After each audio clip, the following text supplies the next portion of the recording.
आज हम लोग देखते हैं अवकल समीकरण की कोटि, order of A differential equation क्या होता है। 3 एग्जाम्पल यहाँ दिए हैं। dy/dx बराबर e का पावर x, इस तरह से बाकी 2 भी दिया हुआ है। तो यदि किसी का हम अवकलन ज्ञात करते हैं तो वह प्रथम कोटि का अवकलज कहलाता है, फर्स्ट टाइम जब करते हैं। फिर अवकलन का अवकलन करते हैं तो द्वितीय कोटि का अवकलज कहलाता है। तो फर्स्ट कोटि का अवकलज y है, उसके x के सापेक्ष करते हैं तो होता है dy/dx। द्वितीय कोटि का अवकलज हो जाता है क्या, d²y/dx²। ये द्वितीय कोटि का अवकलज कहलाता है। आगे बढ़ेंगे तृतीय कोटि का अवकलज तो y/dx³। प्रथम कोटि के अवकलज को शॉर्ट में डिनोट करते हैं y' से, द्वितीय कोटि के अवकलज को और तृतीय कोटि के अवकलज को। इसी तरह से आगे भी हो सकता है, मैक्सिमम 4 तक रहता है इंटरमीडिएट में। तो अब यहाँ देखिए, बताइए इस समीकरण में अवकलन कितना बार किया गया है। एक बार। स्पष्ट है कि इसकी कोटि जो होगी वो होगी क्या, 1। इसमें कितना बार अवकलन किया गया है, 2 बार। द्वितीय कोटि का अवकलज है तो इसकी कोटि जो होगी कितनी, 2। इसमें बताइए कितना बार किया गया है, 3 बार।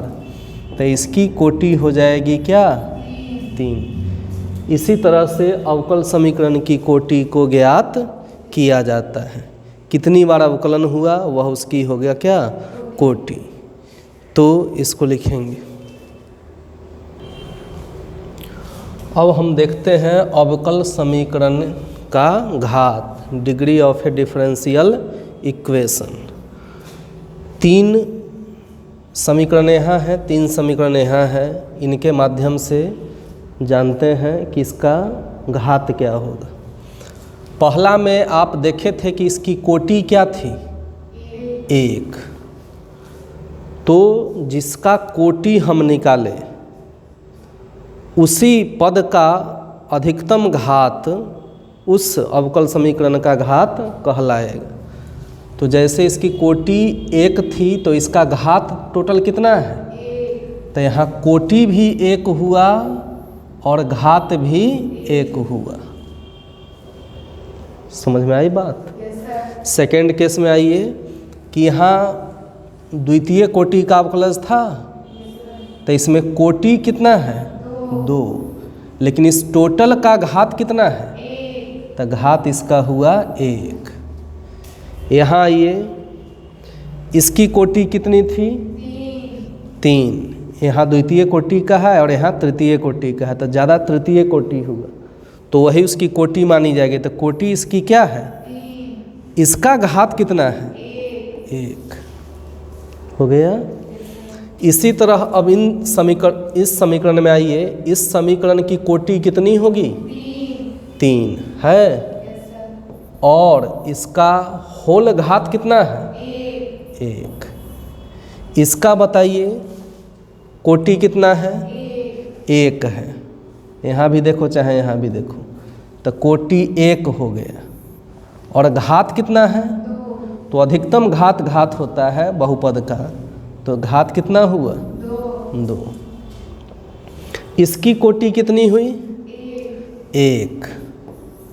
प्रथम कोटि का ही है, अवकलन ज्ञात किया हुआ। लेकिन इसकी घात क्या होगी, तो यही बात समझना है, इसकी घात परिभाषित नहीं है। क्यों नहीं है, तो जब कोई ट्रिग्नोमेट्रिकल टर्म के साथ dy/dx प्रथम कोटि, द्वितीय या तृतीय या जो भी आ जाए तो इसका घात परिभाषित नहीं होता है। समझ में आई बात। तो अगर इतना समझ गए कोटि और घात तो पहला प्रश्नावली तुरंत बन जाएगा।